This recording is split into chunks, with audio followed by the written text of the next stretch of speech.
नमस्कार, आप देख रहे हैं सीएम न्यूज़ हिंदी चैनल यानी कि आम आदमी की आवाज़। बिहार सरकार के निर्देशानुसार सारण जिला के बनियापुर में रबी कार्यशाला एवं प्रशिक्षण कार्यक्रम का आयोजन बनियापुर ब्लॉक के कृषि विभाग के ऑफिस के पास किया गया।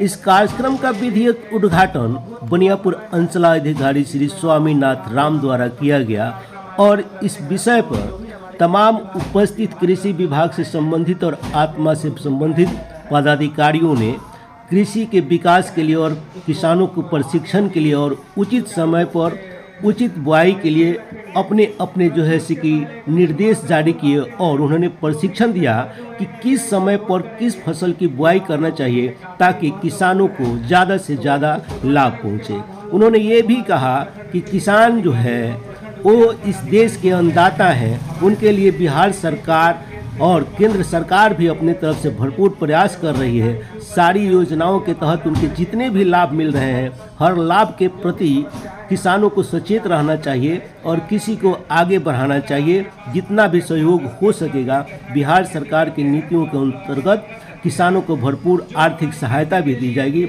आइए दिखाते हैं आपको बनियापुर से खास रिपोर्ट।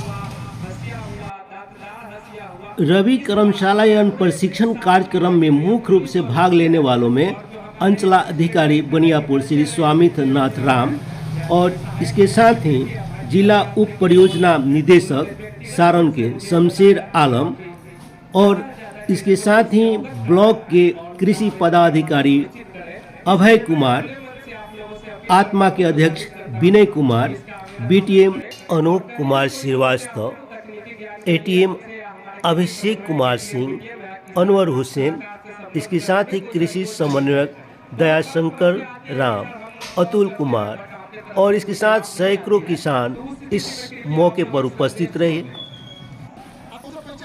अभय कुमार, अभिषेक कुमार, एटीएम अनवर हुसैन, कृषि समन्वयक दयाशंकर सिंह, अतुल कुमार आदि सैकड़ों की तादाद में किसान भी यहाँ उपस्थित रहे। आइए आपको दिखाते हैं पूरी रिपोर्ट। कृषक बंधु मधुमक्खी का अगर पालन करना चाहते हैं, मधुमक्खी उत्पादन करना चाहते हैं शहद का, उनको भी प्रशिक्षण की आवश्यकता होती है और वो भी हमारे आत्मा कार्यालय द्वारा कराया जाता है। जितना भी ट्रेनिंग, टूर, विजिट या प्रदेश के अंदर या प्रदेश से बाहर वो सब के द्वारा ही कराया जाता है।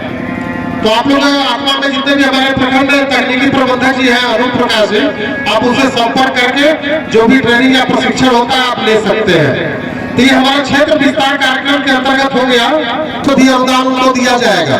इस साल से अनुदान जो पहले था, अनुदान पहले 20,000 रुपये प्रति हेक्टेयर अनुदान था, इस साल से 28,000 रुपये प्रति हेक्टेयर अनुदान कर दिया गया है। उसमें भी आपको कृषक को अनुदान दे होगा। मसाला की खेती, मेथी या हल्दी की खेती करते हैं, इसमें भी आपको 15,000 रुपये प्रति हेक्टेयर का अनुदान है।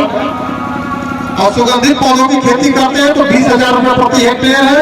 और झोपड़ी मशरूम अगर करते हैं तो इसमें 87,500 रुपये आपको दिया जाएगा। अब इनपुट कार्यक्रम के अंतर्गत उद्यान निदेशालय द्वारा एक इनपुट कार्यक्रम चलाया जाता है, जिसमें वेस्टर्न मशरूम, जो मशरूम आप तैयार करेंगे स्पॉनिंग करके, कंपोस्ट में स्पॉनिंग करेंगे, इसके बाद से आप उसे लगाते हैं तो विभाग के द्वारा आपको वेस्टर्न मशरूम का किट दिया जाता है। वो पूर्णतः कंप्लीट रहता है, जिसमें 10% राशि कृषक से जमा करवाई जाती है और लेकर के उसे बैग दे दिया जाता है। एक कृषक कम से कम 50 के लिए कर सकता है आवेदन और ज्यादा से ज्यादा 100 पैकेट के लिए ही कर सकता है। वो पैकेट में ही लोगों को दिया जाएगा। लेकिन कार्यक्रम से प्रशिक्षण कार्यक्रम में आप सब अन्नदाता, सम्मानित प्रतिनिधिगण, आप मीडिया के हमारे बंधु एवं पंचायतीन सभी पदाधिकारी का मैं हार्दिक अभिनंदन करता हूं, स्वागत करता हूं। विभागीय बातें तो आप लोगों को सीखना है। प्रशिक्षण का मतलब है कि कौन फसल हम किस समय लगावें, कैसी मिट्टी में लगावें, उसका क्या मतलब रिजल्ट निकलेगा, उसका प्रशिक्षण देने के लिए जिला स्तर से भी पदाधिकारी महोदय आए हुए हैं और प्रखंड स्तरीय पदाधिकारी, जो सभी आप लोगों को एक एक बिंदु पर चर्चा करेंगे कि कौन फसल लगाने से आपको क्या फायदा होगा। ऐसे भी आप लोगों के ही कर्तव्य से, आप लोगों की मेहनत से आज भारत के लगभग 142 करोड़ जनसंख्या जो है उसको अन्न मिलता है। इसके लिए तो आप लोग जो है बिल्कुल ही धन्यवाद के पात्र हैं, क्योंकि आज के दौर में सबसे बड़ी बात है कि देखना ही है, थोड़ा सा तकनीकी समय आ गया। पहले के तरह खेती और आज की खेती में कुछ डिफरेंस है, जिसको उस एंगल से हम लोगों को चलना है, उस स्थिति से लेकर चलना है जो आज हम लोग को करना है। पैदावार बढ़ाने के लिए नई नई तकनीक सरकार के द्वारा निकाली गई है, जो बहुत सब्सिडी दामों पर, मतलब बहुत कम कीमतों पर आप लोगों को उपलब्ध कराया जा रहा है और उससे जो है बहुत सारे लोगों को फायदा भी है। अभी देखिए तो मजदूर महंगे हो गए हैं, एक वजह लोग कहते हैं, और तकनीकी के सहायता से जो आप लोग खेती करते हैं उसमें कुछ सस्ता पड़ता है और काम भी बहुत जल्दी होता है। अभी कहीं नहीं पाइएगा गेहूं काटने की मशीन, धान रोपने की मशीन, धान दौनी करने की मशीन, यहाँ तक ले कि आप लोग को मक्का का जो है उसको दौनी करने का मशीन, सब चीज आ गया है और सबसे उपयोग, मतलब सबका उपयोग आप लोग कर भी रहे हैं। हम ऐसे बेगूसराय में देखे थे कि इसका जो है क्या कहते हैं, सोयाबीन खेती बहुत होती है, धान के अलावे सोयाबीन की खेती होती है, जिसका भी दौनी होता है और उसका भी मार्केट उसी समय जो हो रहा है। मतलब कहने का कि कमर्शियल खेती के तरफ जो है आप लोगों को अच्छा से अच्छा प्रशिक्षण दे करके सरकार चाहती है कि कमर्शियल खेती हो, ताकि ज़्यादा से ज़्यादा फायदा मिले किसान को। और जो है उसमें लागत भी कम है और कमर्शियल खेती महंगा मतलब आपको बिकेगा। उस तरफ जाइए, जैसे गन्ना की खेती, आपको तंबाकू की खेती, वो सब होता है, सब्जी की खेती, ये सब जो खेती करने का है उसमें नई नई तकनीकें आ गई हैं कि आप कितना मतलब उसमें DAP यूरिया या कंपोस्ट या आपका जेनेटिक उर्वरक सब डालेंगे तो कितना अच्छा होगा, कितना पैदावार देगा और उसमें जो है आपको जो है खाने लायक कैसा रहे, जो स्वास्थ्य को हानि नहीं पहुंचाएगा। एक नई तकनीकी आई है कि आप फायदा कर रहे हैं लेकिन वो हार्मफुल होता है। ज्यादा DAP और यूरिया ये सब देने से हम खाते हैं तो हम लोगों का स्वास्थ्य जो है उसे गिरता है, मतलब अलाउ नहीं करता है।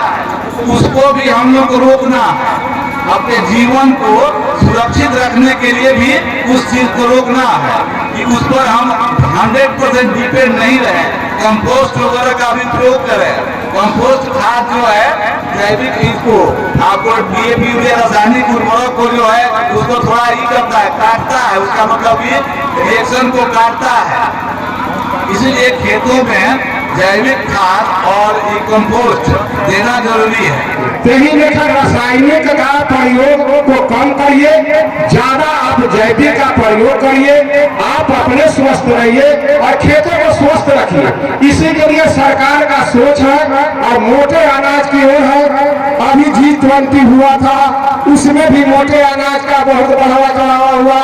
इसके बाद आपको जितना व्यंजन परसा गया जो विदेशों के लोग आए थे, इसके बाद कृषि रोड मैप 2014 के बाद जो है सो कृषि रोड मैप जो चल रहे हैं, उस कृषि रोड मैप में चतुर्थ कृषि रोड मैप के उद्घाटन के लिए हमारे माननीय राष्ट्रपति महोदया जी आई थी। उनके द्वारा भी आपको ये जैविक की खेती का सराहना किया गया है और बिहार सरकार के द्वारा जो कदम उठाए गए हैं उसकी भूरी भूरी प्रशंसा हुई। तो आप सभी से मेरा अनुरोध रहेगा कि 6 पंचायत के 6 गांव के ही अगर मेरे सभी किसान अगर 25 पंचायत के अगर तैयार होंगे तो मैं इसको 6 पंचायत नहीं 25 पंचायत में तब्दील कर दूंगा। आपकी सहयोग अगर हुआ और आप अगर चाहे तो इसको मैं 25 ये पंचायत में मैं अपने जाने के पहले इसको तब्दील कर दूंगा, लेकिन आपका सहयोग अगर हुआ तब